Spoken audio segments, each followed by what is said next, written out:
Bismillahirrahmanirrahim. Assalamualaikum warahmatullahi wabarakatuh. Selamat sore teman-teman sekalian. Bagaimana kabar teman-teman sekalian pada hari ini? Mudah-mudahan selalu sehat walafiat dan tetap dalam lindungan Allah Subhanahu wa taala. Baik, perkenalkan diri saya adalah Taufan Arifan. Saya adalah salah satu guru di MA Plus Al-Mustaqiyah Patokan Keraksaan Probolinggo. Baik, di masa yang sekarang ini teman-teman sekalian masih dalam keadaan pandemi, jadi usahakan untuk terus-menerus mematuhi protokol kesehatan agar kita tetap terjaga dalam keadaan sehat, prima, dan harus tetap produktif tentunya.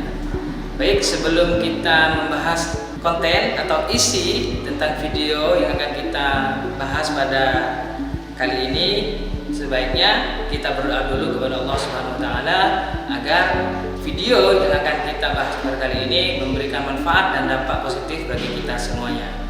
Al-Fatihah. Baik, teman-teman, kita lanjutkan kepada item selanjutnya, yaitu sebelum kita masuk kepada pembahasan, ayo kita lihat dulu beberapa selingan video berikut ini. Check it out.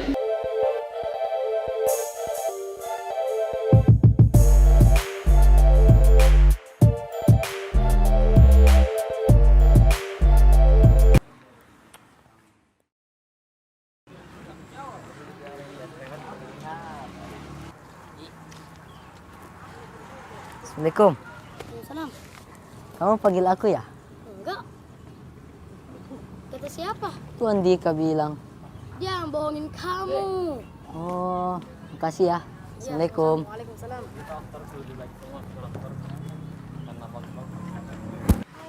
Ruhul. Gampang amat sih kamu dibohongin. Itu aja kamu percaya. Aduh, Ruhul. Hei, kamu bohongin aku ya? Maafin aku dong. Nggak usah, dasar tukang bohong. Minta maaf sekali. Nggak usah. Maafin aku dong. Aku hanya bercanda kok. Oke, kali ini aku maafin. Jangan ulangi lagi ya. Iya, untuk menebus kesalahan saya akan berjanji untuk mentraktir kamu nasi goreng. Bagaimana? Oke, saya setuju. Tapi satu hal, tunggu di sini ya. Oke, cepat ya. Iya. Tunggu ya.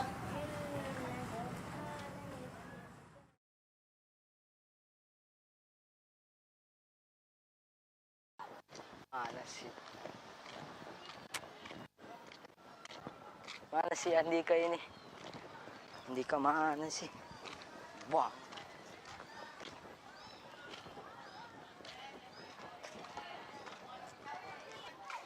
Assalamualaikum. Waalaikumsalam. Kamu lihat Andika nggak? Kayaknya sudah dilihat di samping poli. Oh, lagi ngapain? Kayaknya lagi makan.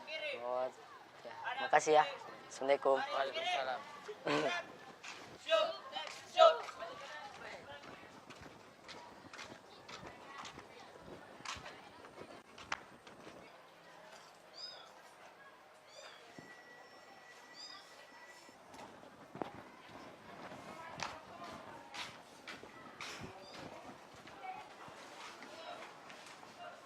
Hei.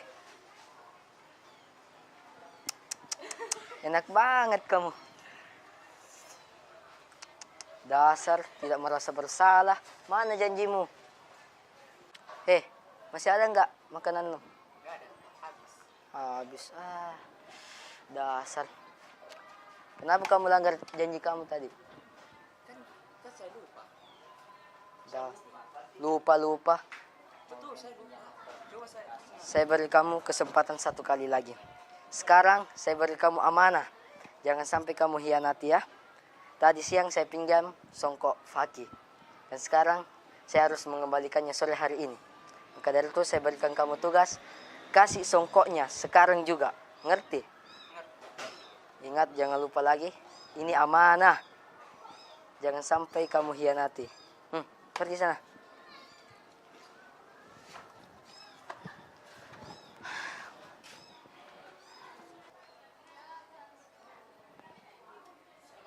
Waalaikumsalam. Kamu sudah memakai songkok saya? Iya, sudah. Saya tadi kasih Andika.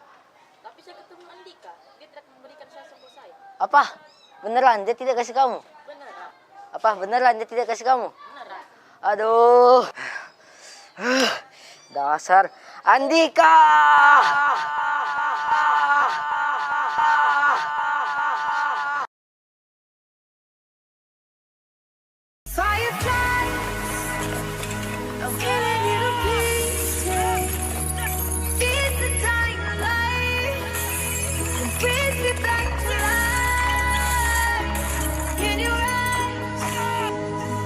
Something to believe in. Your hands are like a flame. Your palms are sweet as pain. Let the darkness lead us into the light. Baik, teman-teman, kita lanjutkan kepada pembahasan selanjutnya, yaitu mengenai video yang barusan kita tonton. Ada 2 video yang kita tonton. Video yang pertama yaitu anak-anak dengan teman-temannya sedang beraktivitas, ya. Dari tontonan tersebut ada beberapa perilaku yang bisa kita ambil poinnya atau bisa kita sebutkan perilaku-perilaku yang tidak baik, ya. Apa saja? Pertama, ada bohong. Yang kedua, berjanji tidak menepati. Yang ketiga, yaitu ketika diberi kepercayaan mengingkari atau tidak amanah, ya.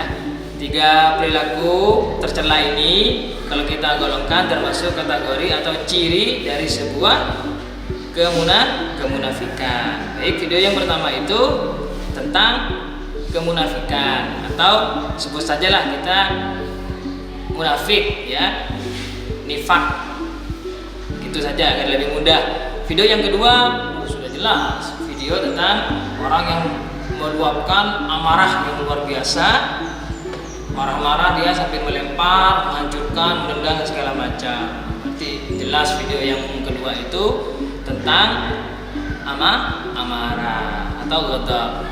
Jadi kita simpulkan saja, video yang pertama yaitu tentang nifak atau kemunafikan, orangnya disebut dengan munafik. Video yang kedua yaitu tentang marah atau emosi yang disebut dengan ghadab. Agar lebih jelas lagi, mari kita pelajari bersama-sama melalui tayangan slide berikut ini. Ini untuk MA Plus Al-Mustaqiyah kelas 12, ya. Itu alamatnya sudah ada. Kita langsung saja kita lewati anak tercela yaitu ghadab, kesawah, dan nifak, kesawah dan ghadab oleh saya sendiri, Taufan Arifan. Baik, perlu diperhatikan kondisi dasar dan contoh pencapaiannya. Nah, itu dampak negatifnya, nilai-nilai negatif. Nah, teman-teman bisa lihat sendiri saja.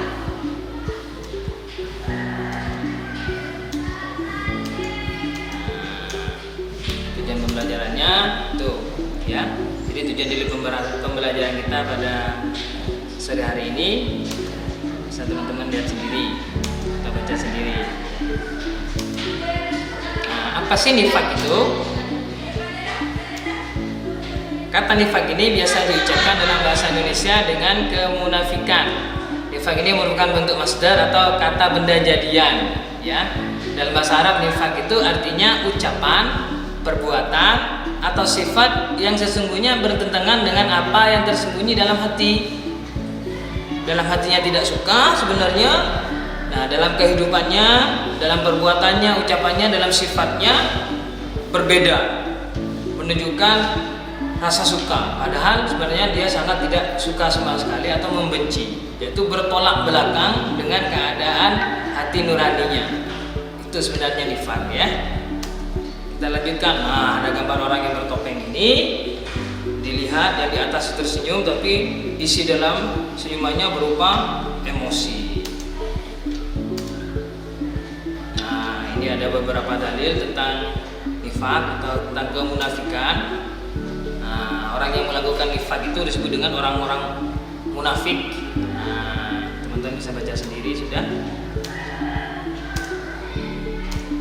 Nah, ciri-ciri orang munafik apa saja kita kenali. Yang pertama, ketika berbicara bohong, ketika berjanji mengingkari, ketika diberi amanah atau kepercayaan berkhianat, ya. Ada 2 bagian nifak ini, ya. Nah, jenis-jenis nifak itu ada 2. Ada nifak i'tiqadi, ada nifak amali. Jadi i'tiqadi itu termasuk nifak akbar, pelakunya menampakkan keislaman tapi menyembunyikan kekufuran. Jenis nifak ini menjadikan keluar dari agama dan pelakunya berada dalam kerak neraka, ya. Jadi dia tidak mau mengakui keimanan kepada Allah, mengingkari kerasulannya Nabi, tidak percaya kepada kitab dan hari akhir. Itu termasuk nifak i'tiqadi atau nifak akbar. Yang kedua itu nifak amali. Nifak amali yaitu melakukan sesuatu yang merupakan perbuatan orang-orang munafik tetapi masih ada iman di hatinya. Nifak jenis ini tidak sampai mengeluarkan pelakunya dari agama, tetapi merupakan perantara kepada yang demikian. Pelakunya berada di dalam iman dan nifak. Jadi dia di tengah-tengah sebenarnya, ya. Nifak amali itu, ya. Kita lanjutkan. Nah, selanjutnya apa saja ini? Kewajiban orang mukmin terhadap orang munafik. Pertama, jangan diikuti, jangan dihiraukan gangguannya, tetap bertawakal kepada Allah. Yang kedua, jadikan musuh dan bersikap hati-hati serta waspada. Berjihad dan bersifat keras terhadap orang-orang munafik. Nah, selanjutnya, pandangan Allah terhadap manusia munafik atau orang munafik. Pertama, Allah akan melupakan orang munafik, ya. Yang kedua, hati orang munafik ditutup dari hidayah. Yang ketiga, tidak diampuni dosanya. Empat, Allah murka dan melaknat orang munafik, ya. Jahanam dan buruk tempat kembalinya. Nah, ini nanti murkanya Allah, laknatnya Allah akan berakibat kepada neraka jahanam dan buruk tempat kembalinya. Dan nanti di akhir, ya, di hari kiamat seperti itu. Yang kelima, diazab oleh Allah Subhanahu wa taala. Nah, yang kedua yaitu tentang qasawa, keras hati atau ghadab, ya. Apa itu ghadab? Keras hati adalah rasa tidak peduli terhadap kesusahan orang lain. Seseorang yang hatinya mengalami kondisi tersebut tidak merasakan kepedihan dan penderitaan orang lain. Sumber keras hati ini adalah karena ia dikalahkan oleh kekuatan puas hawa nafsunya. Tanda-tanda ke hati yang keras: adanya sifat nifak munafik dalam diri atau dalam jiwa manusia. Kemudian di antara sebab kerasnya hati adalah berlebihan dalam berbicara, terlalu banyak berbicara, ya. Kemudian melakukan kemaksiatan atau tidak menunaikan kewajiban. Ketiga, terlalu banyak tertawa, terbahak-bahak. Kemudian terlalu banyak makan aja kerjanya, ya. Kemudian banyak berbuat dosa. Wah, segala macam dosa dia lakuin, ya, dari yang kecil, tengah sampai yang besar dilakukan semua. Berteman dengan orang-orang yang jelek agamanya, ya. Bagaimana agar hati yang keras bisa menjadi lembut? Nah, disebutkan oleh Ibnu Al-Qayyim di dalam Al-Wasil As-Sayyib halaman 9 bahwa suatu ketika ada seorang lelaki yang berkata kepada Hasan Al-Basri, "Wahai Abu Sa'id, aku mengadu kepadamu tentang kerasnya hatiku." Maka beliau menjawab, "Lembutkanlah hatimu dengan berzikir." Jadi selalu berzikir, mengingat Allah, itu bisa melembutkan hati yang keras, ya. Sebab-sebab agar hati menjadi lembut, mengenal Allah melalui nama-nama, sifat dan perbuatan-perbuatannya. Kedua, membaca Al-Quran dan merenungi kandungan maknanya. Ketiga, banyak berzikir dan berdoa kepada Allah, seperti yang pertama tadi, ya. Mengingat kematian, ya, itu bisa membuat hati kita menjadi lembut, ya. Mengkonsumsi makanan yang halal, menjauhi perbuatan-perbuatan maksiat, sering mendengarkan nasihat, mengingat kengerian hari kiamat, meneteskan air mata ketika berziarah kubur, mengambil pelajaran dari kejadian di dunia.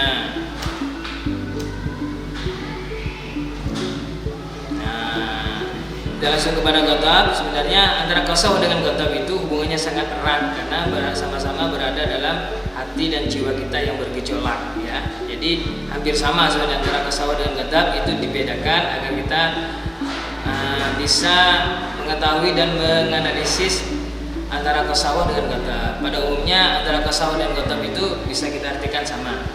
Ghadab atau pemarah ya, atau sifat amarah sebenarnya ya.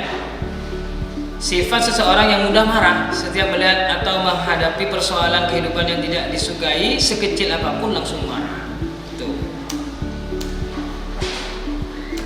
Nah, ini dalil-dalilnya. Wasari'u ila magfiratin min rabbikum wa jannatin 'arduha samawati wal ardu u'iddat lil muttaqin. Alladzina yunfiquna fis sarra' wad dharra wal kadhimina al ghaidh wal 'afina 'anil nas wallahu yuhibbul muhsinin. Saja Surah Al-Imran ayat 33 sampai 134. Contoh perilaku ghadab. Pak guru marah pada saat diberitahu bahwa tulisan dan jawaban beliau ada yang salah. Seorang teman mudah marah ketika diberitahu bahwa perilakunya tidak menunjukkan kesalahan di depan umum. Jadi perilakunya ditunjukkan di depan umum kalau salah, itu bisa membuat marah.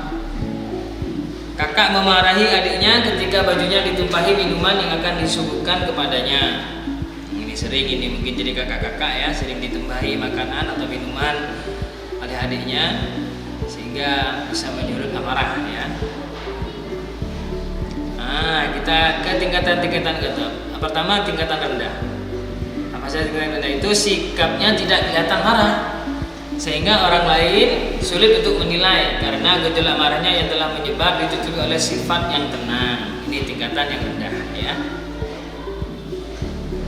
Tingkat sedang seperti apa? Sikap marahnya kelihatan tetapi masih dapat dikendalikan oleh akal. Ia marah sesuai dengan kadar masalah yang sedang dihadapi. Tingkatan tinggi. Sikap marahnya cepat kelihatan karena marahnya berlebihan. Macam marah semacam ini sulit dikendalikan oleh akal karena sikapnya sudah dikendalikan oleh nafsu. Orang yang memiliki sifat amarah tingkatan tinggi disebut dengan pemarah. Baik, dari ini kita bisa evaluasi diri ya. Kalau kita marah atau kita sedang marah atau kita punya pengalaman marah, kita bisa lihat kita masuk kepada tingkat ghadab atau tingkat amarah rendah, sedang atau tinggi. Oke, kita lanjutkan saja. Dampak negatif dari ghadab: banyak menemukan kesulitan yang menimbulkan penyesalan, mendapat murka dari Allah, membahayakan tubuh, menimbulkan penyakit seperti darah tinggi, jantung, stroke, gagal ginjal, kanker paru-paru dan lambung. Oh, itu penyakitnya penyakit yang kronis semua ya. Kemudian menodai agama, karena orang yang marah itu biasanya bertutur kata yang jelek-jelek, yang buruk-buruk, kemudian mengamuk-ngamuk, menghancur-hancurkan ya. Itu bisa menodai keimanan ya, bisa menodai juga keyakinannya atau agamanya. Terjerumus di dalam lembah kehinaan. Jadi setelah marah-marah itu biasanya kan timbul penyesalan, merasa diri kita tuh hina ya. Tidak dapat mengendalikan diri. Lah sudah ya. Susah tidur. Nah, ini kalau orang dampak negatif dari amarah itu menyebabkan kita susah tidur. Kemudian ada depresi. Kita lanjutkan saja. Cara menghindari ghadab bagaimana? Apabila seseorang yang sedang marah itu dalam keadaan berdiri atau sedang berdiri, maka berusaha duduk.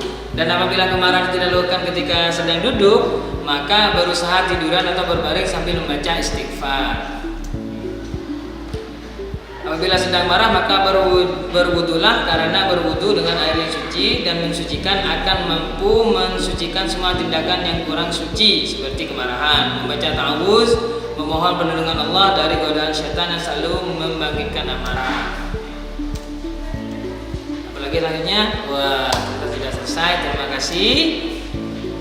Mudah-mudahan pertemuan kali ini bermanfaat dan membawa dampak positif untuk kita semuanya. Lalu kita akhiri. Assalamualaikum warahmatullahi wabarakatuh.